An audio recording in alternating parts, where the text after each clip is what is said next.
Well, that's what happened.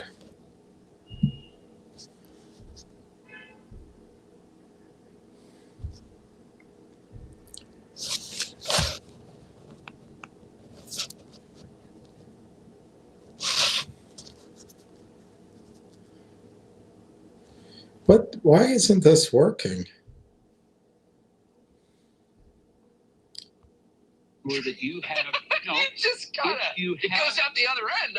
But you just said it matters deeply what Americans think, and if the overwhelming majority are against it, in what sense does it matter? Because what I hear is it matters what they think, but it really doesn't matter what they think because no, you take it in, you certainly ingest that, and then what do you do with it once you ingest it? Then you make sure that you have, you just gotta. It goes out the other end, obviously.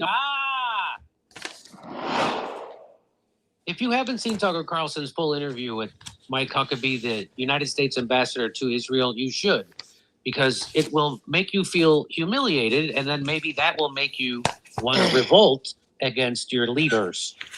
Mike Huckabee? No, meaning the people who are running the country. All right. Hi, Pat. I just got back a little bit worn out from the day. Let's see what we've got going on. I didn't really prepare much new, but we can go through the prices. I'm just, that was a long, lot of walking. A lot of going, sitting at the bank.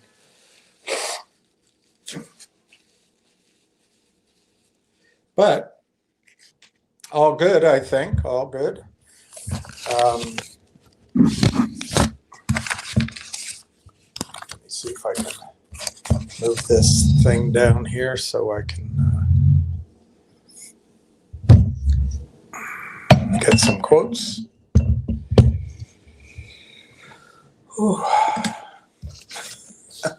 Pat, you're the only person here, so thank you for saying hi.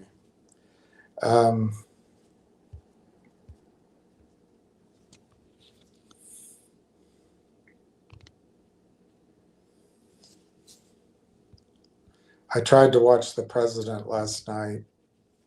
I heard a lot of it, but I kept falling asleep.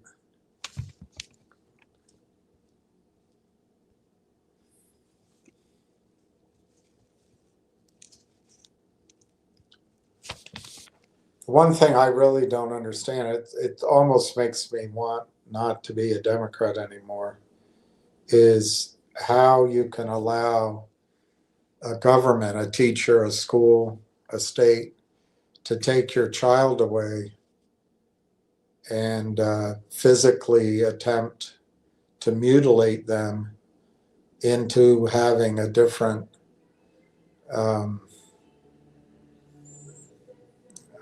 front-facing, you know, I don't want to get into the debate of what's a woman, but I just think it's terrible that you can take a child and ruin her life or his life that way. It's just unbelievable. But I know that's not, you know, that's not war or something, life and death in terms of war. Next strip is up 11 cents at $2.94. Nixie is up basically 2.5 cents at basically 56 cents. GDC is up 72.5 cents at $4, 4.055. Help HLP is up 3 cents to 105, and then Railtown is marginally up. It's like a third of a penny at 31.34. The volume's 102,340 shares on Railtown. It's 52.5 by 52.5. That sucker who could have sold his 52.5 at 70 cents, 69 cents, 68 cents, 67 cents, 66 cents, 65 cents, 64 cents, 63 cents, 62 cents, 61 cents, 60 cents, 59 cents, 58 cents, 57 cents, 56 cents, 55 cents, 54 cents, 53 cents, 52 cents, 51 cents, 50 cents, 49 cents, 48 cents, 47 cents, 46 cents, 45 cents, 44 cents, 43 cents, 42 cents, 41 cents, 40 cents, 39 cents, 38 cents, 37 cents, 36 cents, 35 cents, 34 cents, 33 cents. Right now he's trying to sell it at 32.4. He could get out at 32. That poor dumb fella, he can't get that 52.5 sold. Worst trader on the planet. Tonight, NVIDIA's earnings come out, I think. The Dow is up 300. NASDAQ is up 300. S&P up 60. And I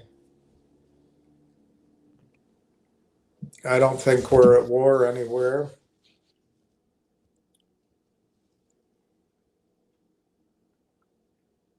But I'll look.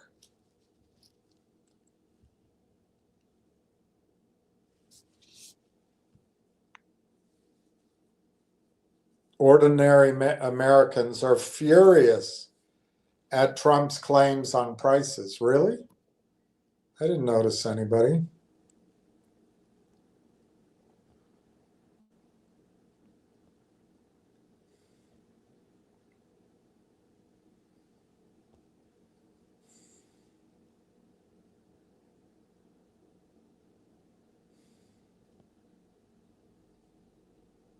Yeah, it doesn't look like we're at war, which is great. Absolutely great.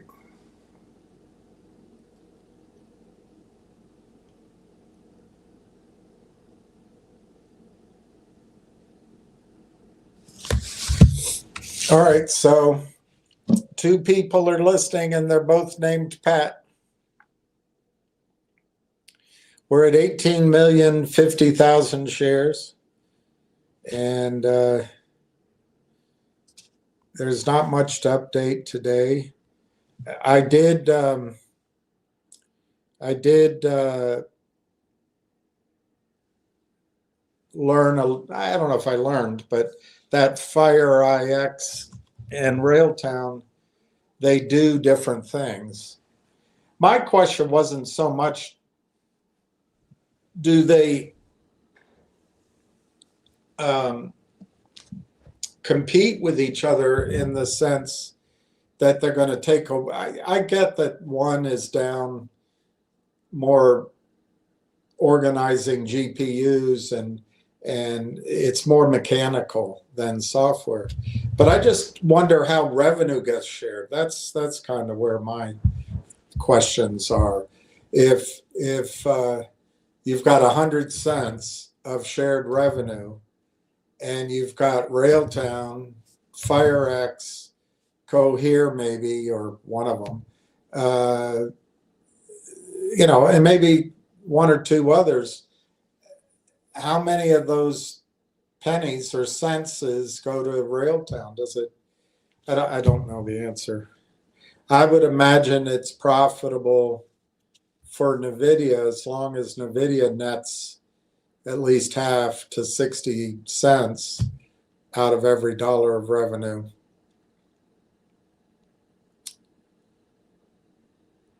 So that, maybe there's 40 cents out of every dollar of gross data center revenue to chop up among the different partners. So my 20 cents might be high. I don't know. Maybe I should use 15 cents.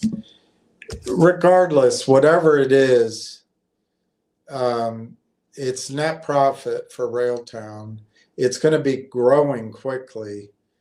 And I think if Railtown is proven as a critical layer in the deck, particularly if users are screaming for it. I think the revenues are going to ramp like a reverse ski slope. It's going to be like watching Lindsey Vonn come down the slope in reverse before she had her unfortunate accident.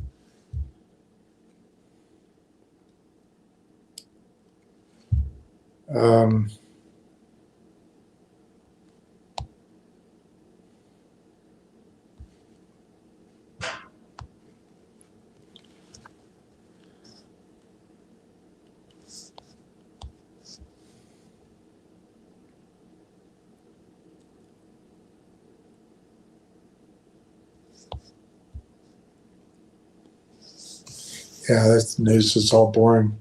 All right, so there's not a lot of questions today, so we have 10 minutes to go. Let's see how the stock's trading.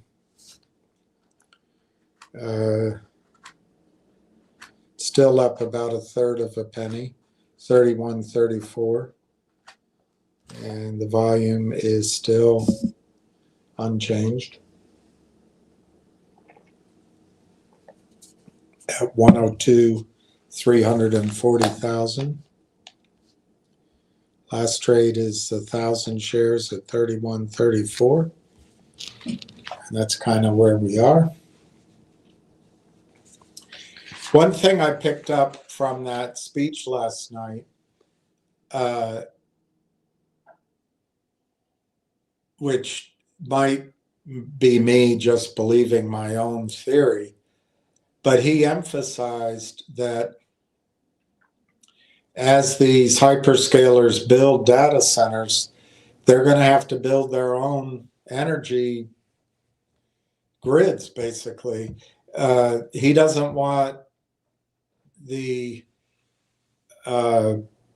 increased demand for electricity to translate into unaffordable electricity prices for Americans and illegal Americans. He doesn't want illegal Americans to have to pay high prices either, I guess.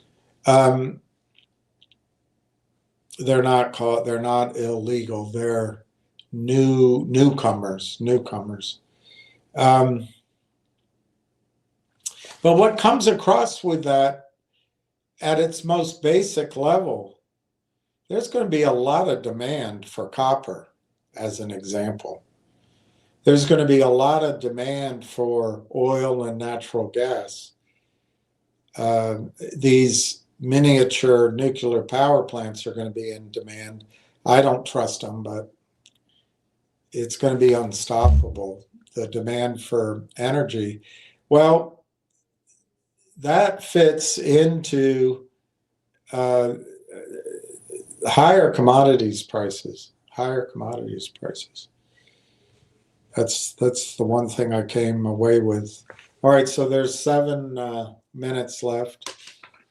I just got the new Jim Rickards monthly letter, which you can subscribe to.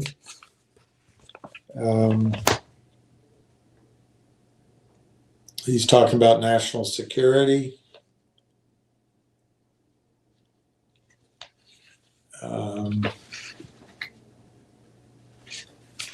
The United States plans to put the Western Hemisphere at the top of its strategic priorities, even ahead of China, Russia, and Europe to some extent. This involves a new commitment to the Monroe Doctrine.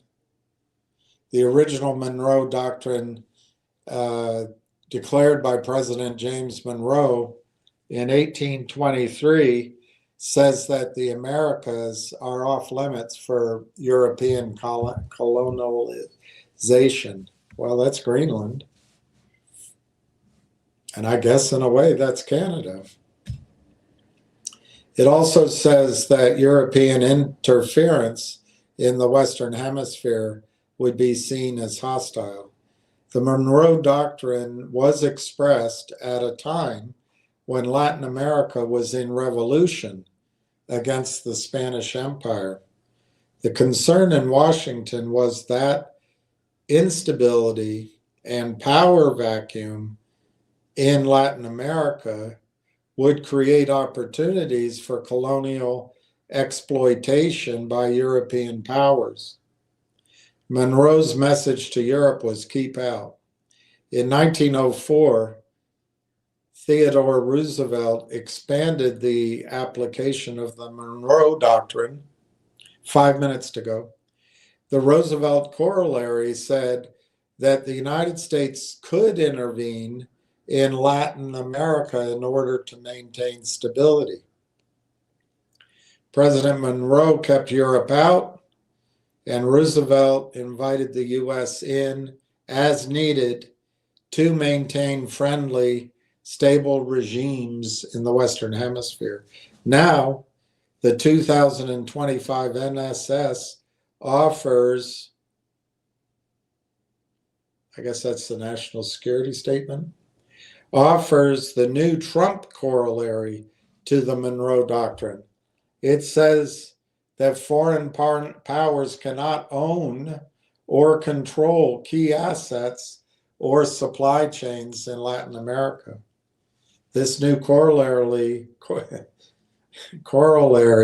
is clearly a warning to China about its involvement in Venezuela, Brazil, and Chile, and a warning to Russia about its long-standing support of Cuba. It goes on and on and on and on and on and on and on.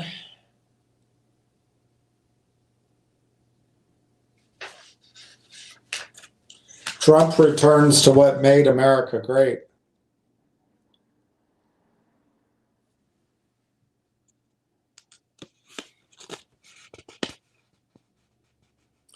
There's no doubt that Trump abandoned the failed foreign policies of Joe Biden, Barack Obama, and George W. Bush. Trump has left behind the failures of Democrats and Republicans of the last 30 years. He's calling it the Monroe Doctrine. All right, let's go see how we can make money. The Monroe Doctrine is anti-fragile. All right, so 3 minutes to go. 200 shares just traded at $31.93. So we're up 3% on the day. Up almost a penny on the day in real time on 200 shares.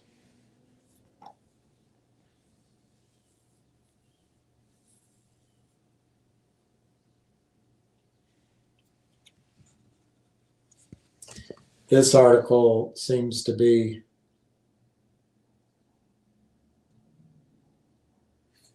talking about money printing. Gold, the Lindy anchor. Gold is the Lindy anchor in a fractured world. So what do you own as a store of value when fragile globalist networks start to fracture? You own the thing that survived every previous unraveling of centralized authority, gold. And this is what Nassim Taleb talks about in his new book, which you can buy, Anti-Fragile, Things That Gain from Disorder, Nassim Nicholas Taleb.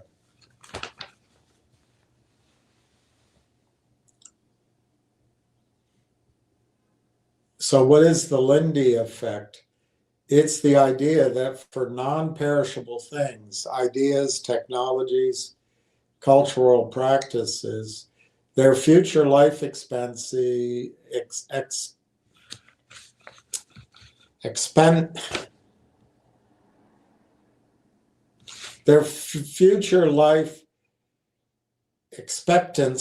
is proportional to their current age. A book that's been in print for 100 years is likely to remain in print for another 100 years. A fad diet that emerged last year is probably going to be forgotten in a year. Railtown is now down red on 300 shares. Somebody just had to sell 300 shares, $100 worth of stock, pricing it in the red. Oh my gosh. All right, it's 4 o'clock. They did close it in the red at 0.3074. Bravo, bravo, bravo. Gold has been used as money for 5,000 years, which means by the Lindy effect, it's likely to be used for another 5,000 years. Compare that to the dollar, which has untethered to the discipline of gold for 54 years, or the euro, which has existed for a few decades and amounts to an IOU on what exactly? These are infants in the lifespan of monetary system. But gold's appeal isn't just about longevity. It's about removing human agency from the settlement of debts. Taleb calls this via negativa, or the principle of improvement by subtraction. We know what doesn't work with more certainty than we know what does work. Gold doesn't require trust in a Fed chairman. It doesn't require faith in a government's promise. It doesn't have an on-off switch that can be flipped by a bureaucrat in Brussels or Beijing. It simply is. It's politically neutral, physically scarce, and no one can print it into oblivion. When gold goes from $2,000 an ounce to $4,500 an ounce, nothing actually happened to gold. What actually happened is that the dollar declined by 56%.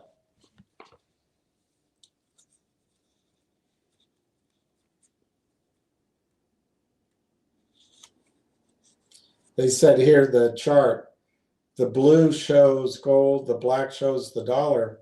It's all black and white.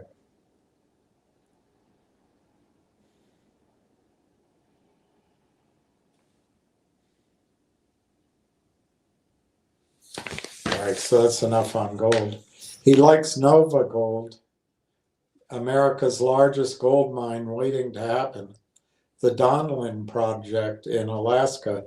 Yeah, that's a big one. But you know what? This little company that some of you invested in, it's even bigger. Let's see what it says here about how big this is.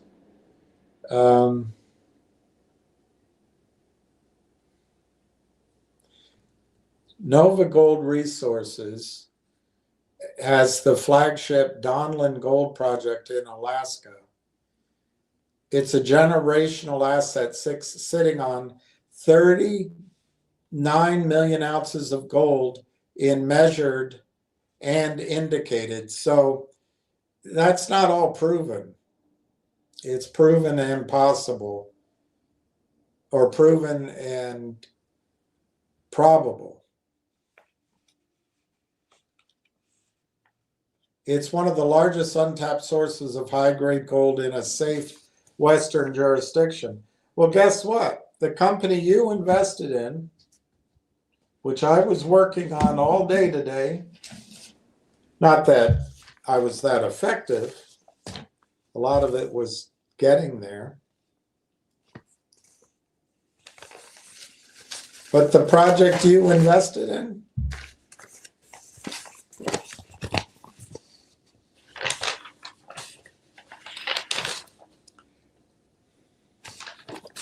I guess could I cross everything out?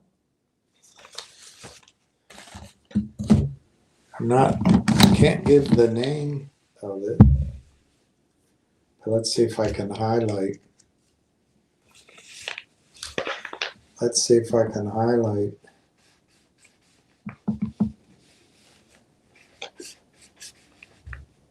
Yeah, I gotta block that out. I gotta do a better job of blocking that out.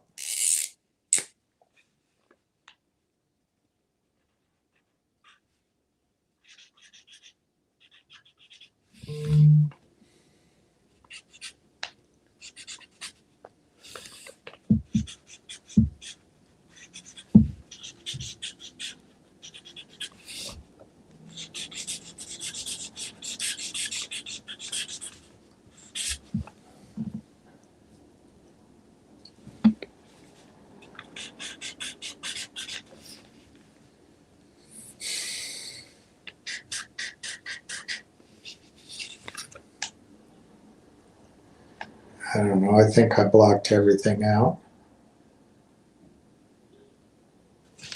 I guess I should take that, make sure that's gone.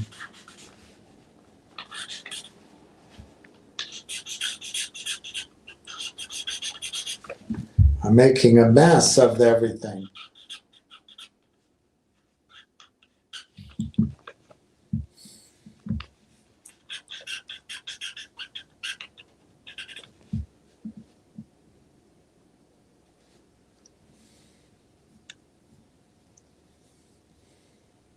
Anyway, all right, now let me focus on what I want you to look at. This is how big this company could be that you invested in.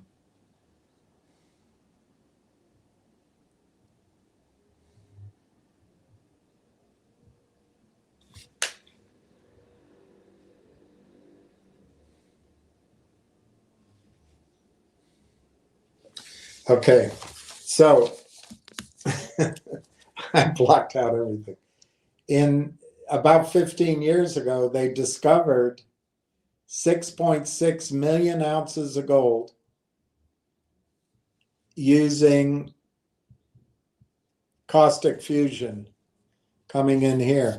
Well, they've developed two methodologies that get over 0.20 instead of under 0.04. So this is 5 times the recovery in the same 174 million tons. So 5 times 6.6 million. Look, I just opened this up. I didn't know this was the article, but I'm all for talking about it. Times 5, that's 33 million ounces of gold in just 174 million tons of material.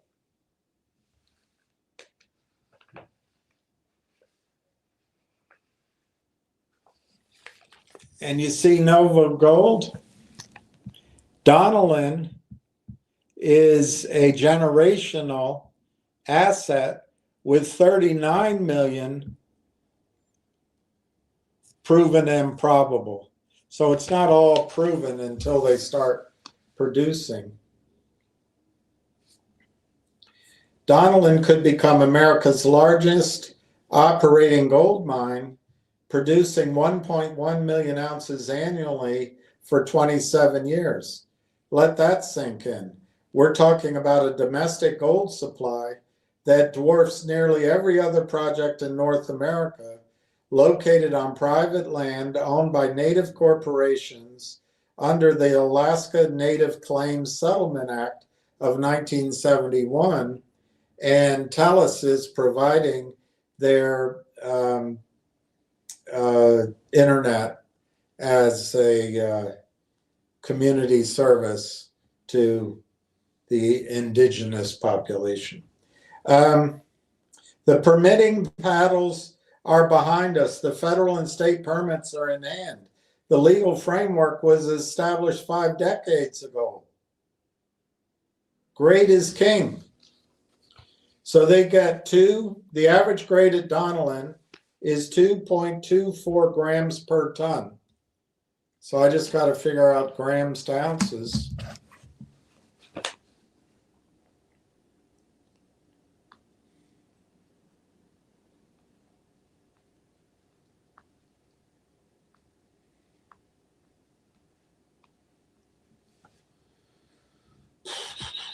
.24 grams in ounces. That's 0.079. That's 0.079 ounces of gold per ton. No, it's not what it's saying.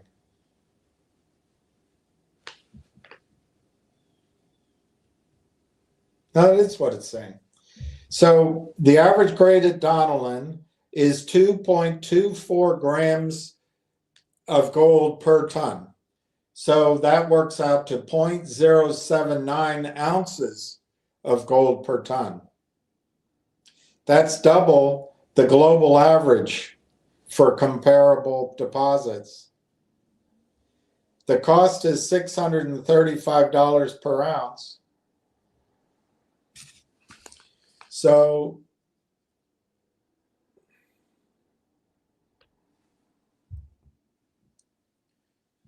the project's net present value at $1,500 gold is $3 billion. At $3,500 gold, it's $19 billion. Moving from $1,500 to $3,500 generates a 6-fold increase in project valuation.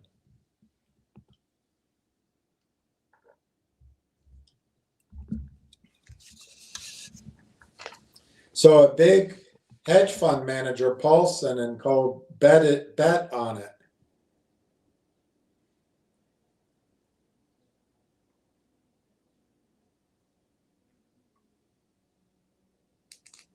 That's going to happen, I believe, at our company.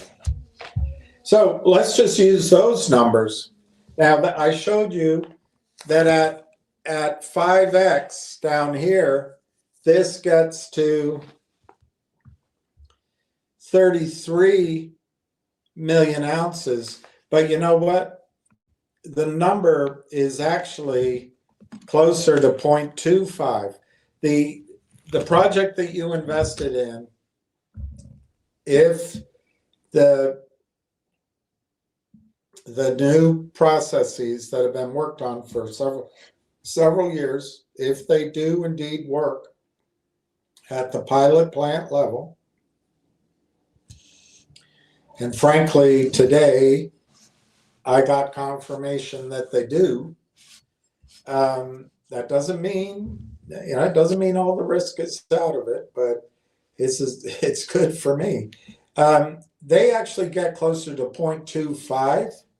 So if you did 0.25 or call it 0.24,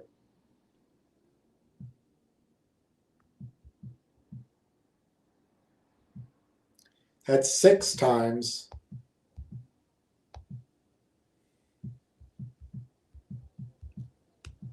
That's 39 million ounces, 39,600,000 ounces. So this Novo Gold asset is similar. See the size of it in yellow, 39 million? That's the same size of the project that you invested in, 39 million ounces. But you know what? This has more upside because the 174 million tons of sand go down to 200 feet. They drilled down to 400 feet with 2 wells, or 4. Anyway, this was 15 years ago. It's identical down to 400 feet. They just didn't prove it up. They only proved up according to the third party 200 feet. Well, if you extrapolate down to 400 feet, you double that from 39 million. Let's just call it 40. Let's call both of them 40 million. In the case of the one you invested in, we know it goes down double the amount of resource, the sand. So that's 80 million. But it also goes down 600 and 800 feet. Let's leave that off. But there's more down there. And then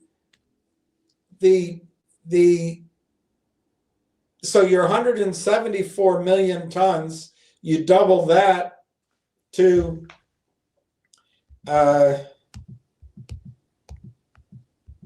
348 million tons. That's just in two sections of the overall lease. If you drill between, you probably double it. But let's just say it's 50% more. If you drill outward, either way, you probably double it. Let's just say it's another, let's just say you're adding 3 similar sized projects by drilling in between and drilling outward.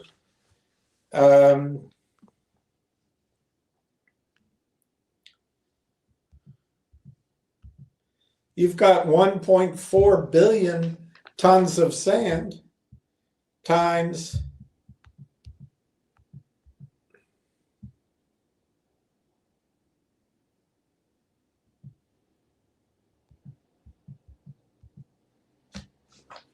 man, it's a lot. You could calculate that you have over 300 million ounces of gold.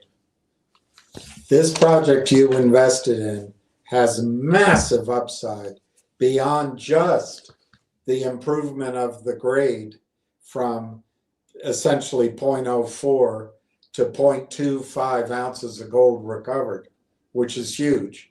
But just by drilling up the sands elsewhere, I mean, this could be many multiples the size of Novo Gold. And Novo Gold's project, the Donlin project, is described as a generational asset sitting on 39 million ounces of gold. That'll end up being more, but it won't go in leaps and bounds like this. It's one of the largest untapped sources of high-grade gold in a safe Western jurisdiction. This is USA too. By the 2030s, Donlin could become America's largest operating gold mine. So could this. Producing 1.1 million ounces. It dwarfs every project in North America. So could this. That's how exciting that is. Grade is king. This has good grade if it works. And what I heard today, and I'm not talking about hearing it from the shoeshine boy, it's going to work and it's going to be big. And I asked how long is it going to take once it's funded? 12 months or less. And then they sell it. And I said, well, what are they going to sell it for all that gold in the ground?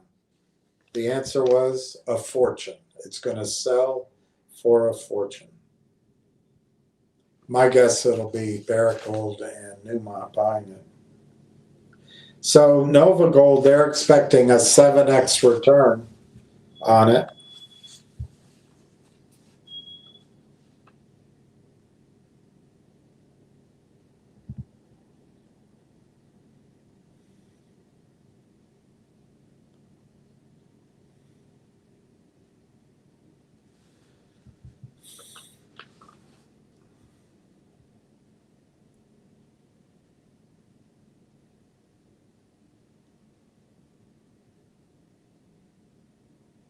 Listen to this. Listen to this. So this is on Nova Gold. The 39 million ounces currently defined at Donlin occupy just 3 kilometers of an 8-kilometer mineralized belt. So they got similar numbers as we do. And that belt sits on less than 5% of Donlin Gold's total mineral land package. All right, so they got a lot of upside, probably similar to ours. Nova Gold's 2025 drill program completed over 18,000 meters of drilling. We don't have any drilling to do in the sense of proving up the process. Built into it will be drilling to prove resources. The results confirm what geologists have suspected for years.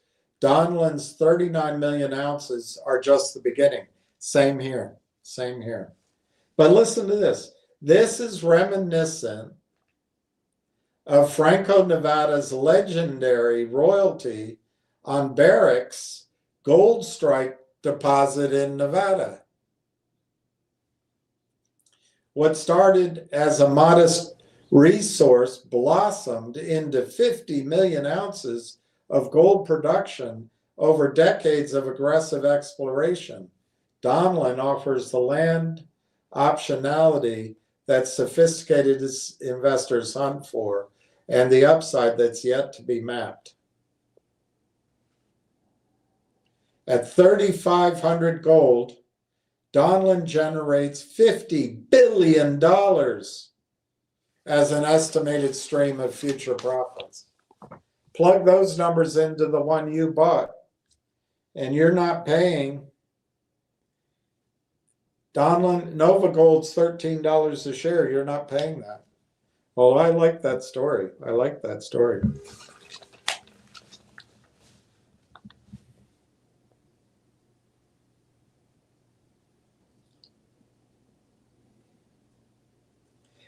So then he goes on to talk about Consolidated Edison.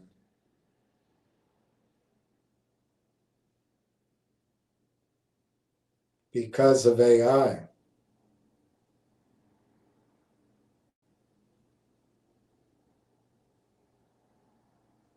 It's a domestic fortress. I don't want to get lost in it. All right, the AI tailwind, 2 powerful growth drivers. This is for Consolidated Ed, but one is surging electricity demand, I agree. And then AI is making Con Ed's operations more efficient. Okay. Victory at sea, Trump battleships and shipbuilding. I heard a sobering bit of information. I'm not saying we shouldn't build the ships, but we don't have enough officers and enough sailors. We've just spent the last 40, 50 years training everybody to be in finance.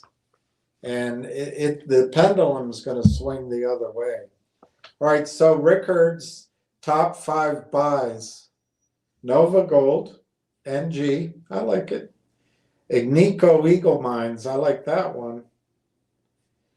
Agnico Eagle Mines is the best managed large cap gold mining company. It is minting money, so much money at 4,900 gold prices that management now faces the problem of what to do with all the cash. They still like Dnow, D-N-O-W. They like Olin Corp, O-L-N is the symbol. And then my favorite, because I met the CEO, Alamis Gold, I was very impressed by him. I sent him an email and he never responded. I should follow up on the company that you invested in.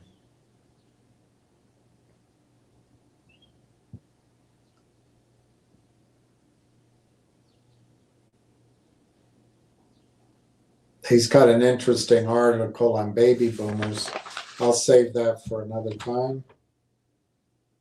And there's an article here which I can't tell if it's really about marketing, but two topics that everyone will talk about this year: the federal debt and whether or not growth is sustainable. And so the Democrats' winning issue is the affordability crisis. Although I kind of think, who's to blame for that?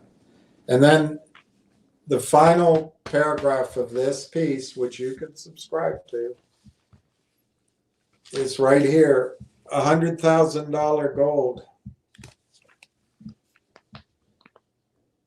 Both of these major issues, the runaway debt and the affordability crisis, are encapsulated in a narrative about the destruction of the dollar. The dollar is being destroyed in real time, but nobody knows where to look. If you compare it to the euro, nothing's changed. Yen or yuan, interest rates. So where do you see the death of the dollar? In the price of gold. When gold goes from $2,000 per ounce to $4,500 per ounce, nothing happened to the gold. It's still gold. Its atomic number is still 79. What actually happened is the dollar declined 56%, measured by weight of gold. At $2,000 per ounce, $1 gets you 0.0005 ounces. And at $4,500 an ounce, $1 only gets you 0.00022 ounces. So the dollar is being destroyed in front of our eyes, but no one can see it. If the 1971-1980 gold rally were repeated today, 1971 to 1980, John Updike, Rabbit is Rich. If that rally, that 9-year rally happened today, gold would go to $100,000 an ounce.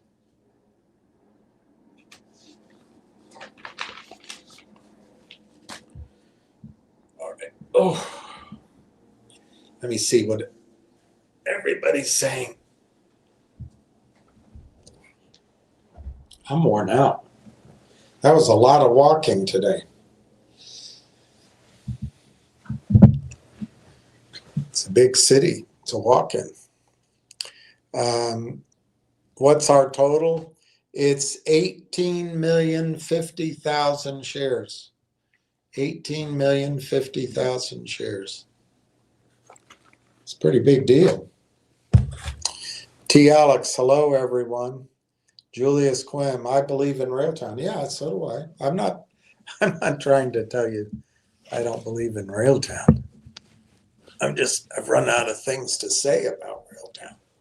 But I think we're getting very close on Railtown, Julius.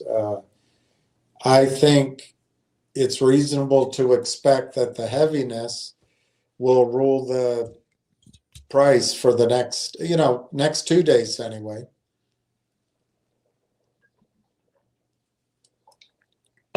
Because they, if they can, they want to show their clients' performance, their customers' performance. They also want to show their compliance people, their stock loan desks. So they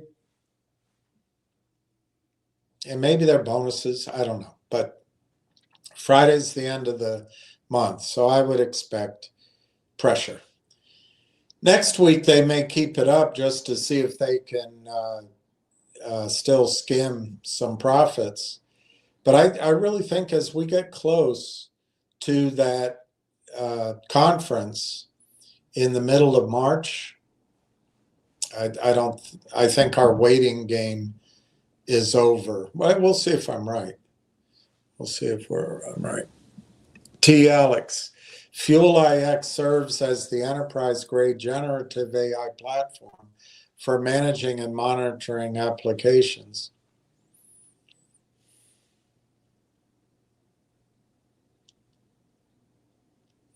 Yeah, that might be true, but I think it also might leave out what it does. I mean, I think it's true as far as it goes, but managing what? Monitoring what? I think it's GPU usage. I think it's efficiency. So it's actually using the engine of the data center. Whereas I think what Railtown does is optimize using that whole powerful computer for the end user who are creating the AI that runs off of that supercomputer. In other words, I think Railtown's more about monitoring and guiding software, but which also is about efficiency and managing costs and managing usage, but it's just a different part of the process. I still think Railtown's going to be extremely important to the user's experience and therefore the stickiness of the user. So, if you picked a range for the split in revenues of 15% to 25%, for example, the mid range is 20%, but maybe it'll be closer to 15, maybe it'll be 17.5%. As Railtown split. I don't know. Hopefully we'll find out. We may never find out. Ward Richardson, triage feature would have instantly notified engineers of the critical failure, potentially reducing the time to look into, the time it took to identify and deploy the fix. Yeah.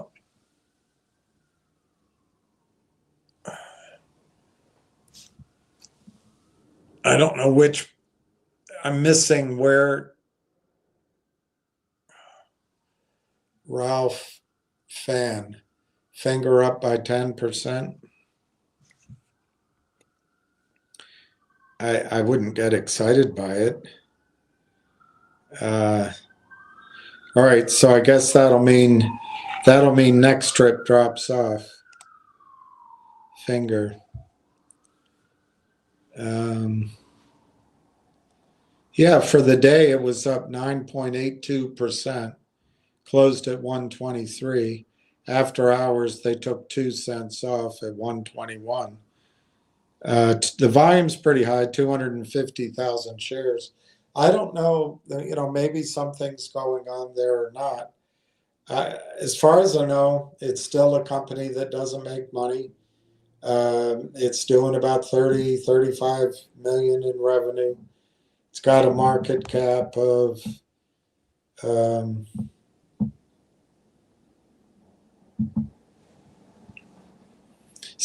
million. So kind of 2x its revenue. It's got the same strengths it used to.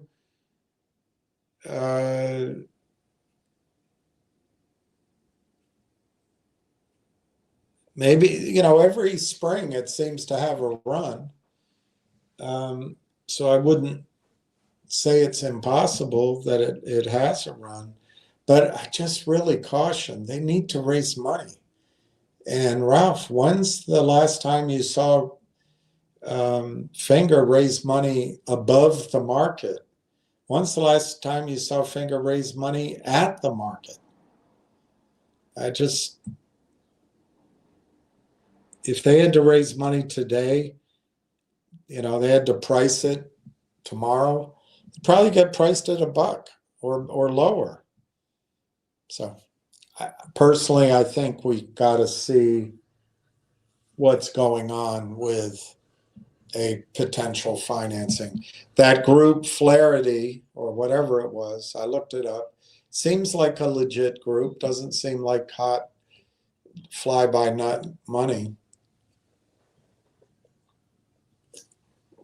On the other hand, they're only as good as whoever their clients are.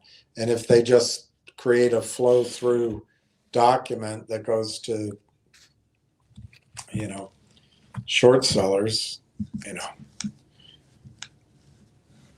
Anyway, I would see any rally in Finger as risky to chase, because I think they need to do a financing, and it'd be under that. So that's how I see it. I'm not up to date on news or anything pending, but I don't think the 10% up, I wouldn't chase it. But I could be wrong, of course. Matthew Kolar, I discovered AIP has a YouTube channel. Wow. All right, I'll try to locate it with client CEOs. That's a great. See, that guy, Dr. Tom Core, is good at quite a few things. Getting votes on a schedule maybe wasn't one of them, but that's a great thing.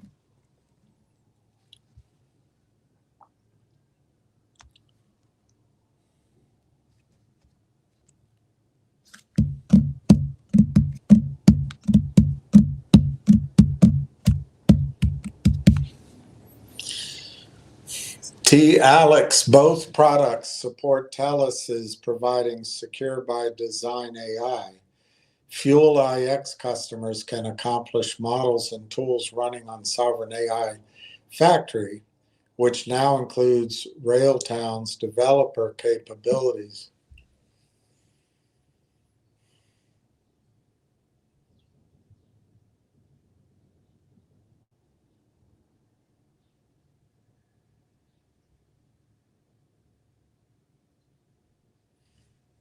So you're saying Fuel's even above Railtown on the stack? Maybe. Corey just had a new LinkedIn post. U.S. officials are pushing back on foreign sovereign AI. Everybody hates Trump. Let's see if I can get that post. I wasn't able to get into Corey's LinkedIn yesterday, and I may not be able to do it today.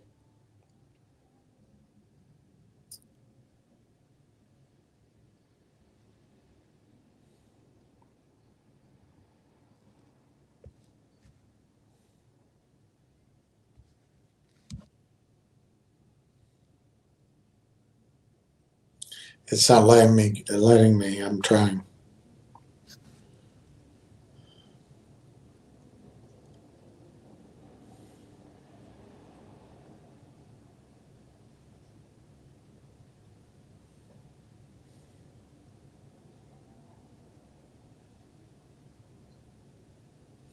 Maybe that'll work.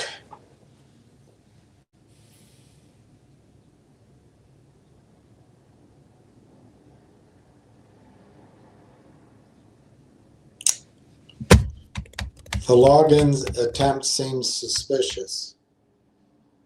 Your mama seems suspicious. To finish signing in, please enter the verification code we sent to you.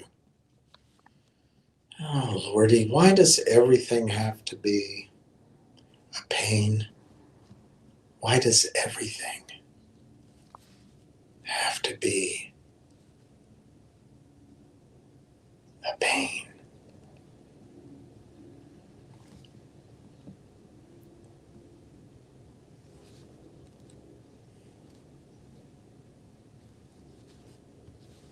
This is all I was doing today at the bank with the guy.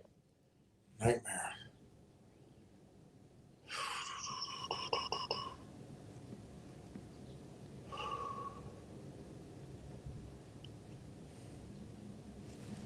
All right, so I go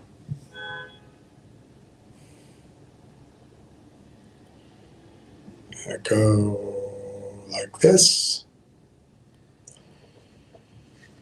and I'm not going to be able to. It's not updating.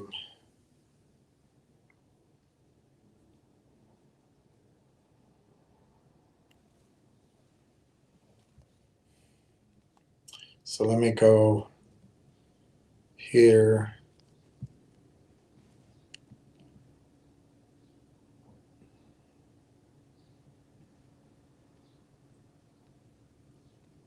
I can't get Corey's.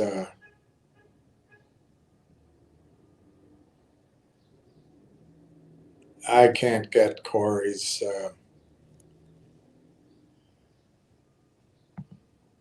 LinkedIn. So frustrating. Maybe it's in the promotions part of the mail.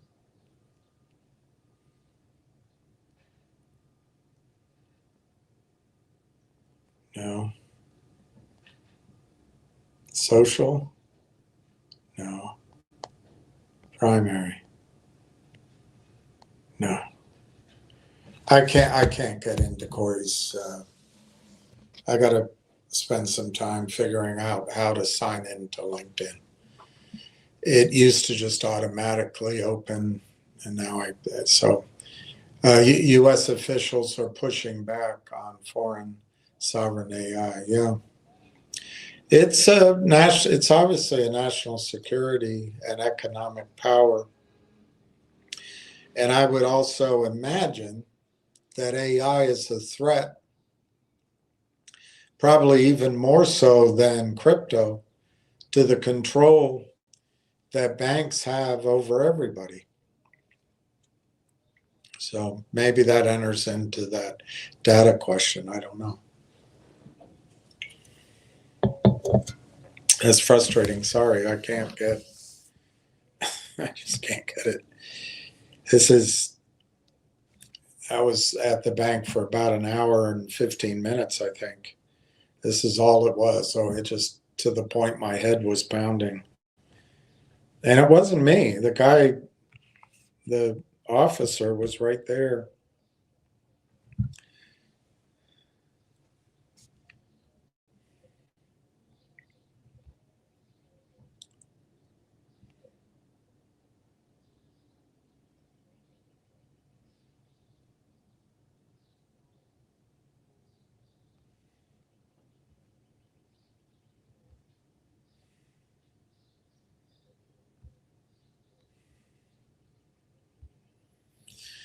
All right, I don't know what else to talk about.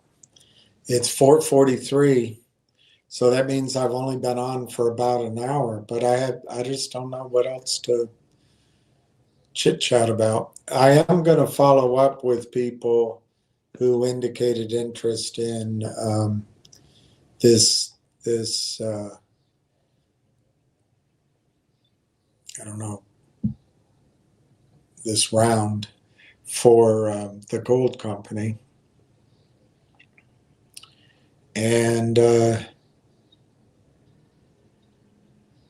guess, with Railtown, there's not much more to say in terms of what's happening. I agree with you guys that Railtown is a different part of the overall stack than this Fuel IX.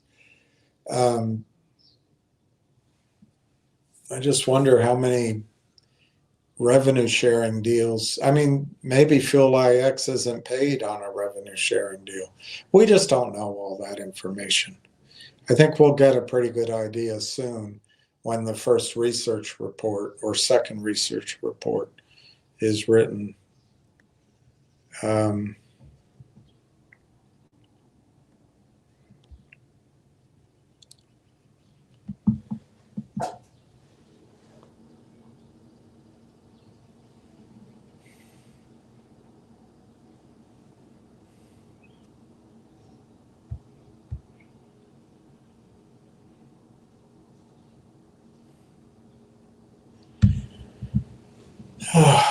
All right.